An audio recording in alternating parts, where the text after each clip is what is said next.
That is James. And that is Maggie. But the collection isn't complete yet. Today we're creating the last piece of this puzzle.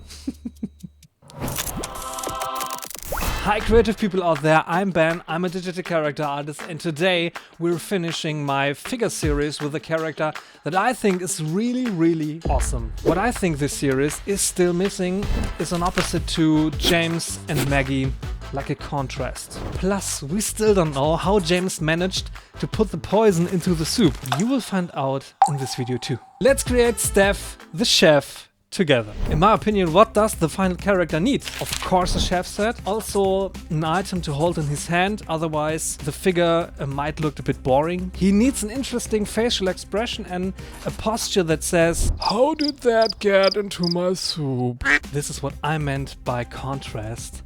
Look how goofy he looks. It's hilarious. What was really important to me, he needed to look unkempt. You should get the feeling I'm not accepting any food from him. I wanted people to feel generally grossed out, but more on this later.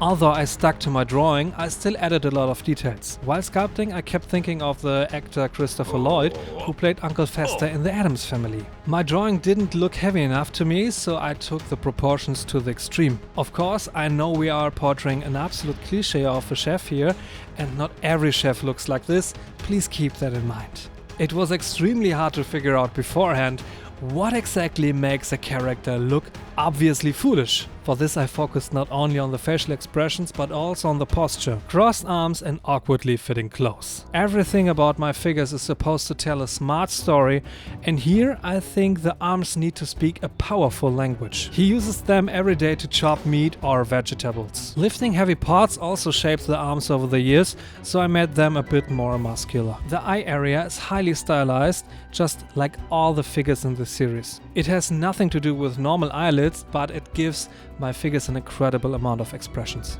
The teeth speaks for themselves too. Having so few of them at this age points to a lack of hygiene. The other two figures are a bit boring from behind, but Steph needed to be more interesting. That's why he has the loose-fitting pants. In Germany we say Maurerdekolleté, builder's cleavage. Still, he should have a little sense of style, so I gave him earrings and a chef's outfit with golden buttons. After 10 hours of sculpting, the time had come. Steph the chef was born, even if he doesn't look completely thrilled about it. The half-closed eyes, the open mouth and his overall appearance give him that clueless, dumb look I wanted to create for this character. Now it's time to print the figure and paint it afterwards, but there was a problem.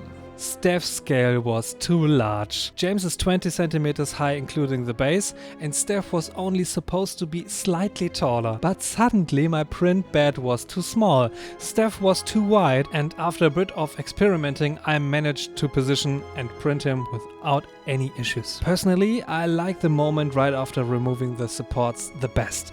Holding a smooth, finished model in your hands that previously only existed inside a computer is amazing. As you can see, we regularly build character with a deep backstory. If you love this and support AR-free human-made art, leave a like. It's a great way to take a little break from all this madness out there. Now it's time to expand Steph's story a bit more, because now colors and the gross out factor comes into play. I mentioned earlier that he should look disgusting, and I had something very specific in mind. The clothes should be white, but a filthy, dingy white, as if he hadn't washed his clothes in weeks. I started with the darkest shade again and layered my way from the inside out. While doing this, I thought about how a character could turn out this way. Did Steph purposely take his eyes off the soup that James used to poison everyone in the mansion? I imagined Steph as a sensitive young man who was forced in this role from an early age. His father was already a chef, so he had to follow in his footsteps. But it wasn't his passion. His love for music made him sneak into the music room at night again and again to steal away with the violin. He often lost track of time and was super tired in the morning. In this state, he didn't get anything done, and he didn't want to. He did the bare minimum, and that had always been enough. His weakness for sweet pastries kept him complained during the day and gave him the necessary drive. He couldn't break free on his own. He was trapped. Since he liked to neglect his work during the day and go to sleep in the pantry, it was easy for James to drip the poison into the soup.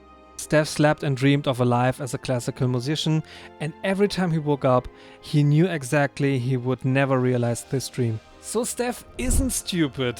He's a victim of his situation, and honestly, after waking up, you would look like that too, wouldn't you? We often judge so quickly based on first impressions, but now that you've heard his story, how do you see him now? Let me know in the comments.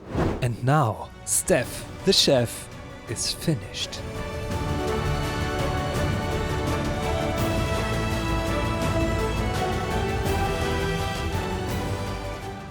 What a journey from extreme superficial to deep understanding. I think my contrast worked. At first glance, he looks super weird and you instantly want to blame him or exclude him. But of course we don't do that on this channel.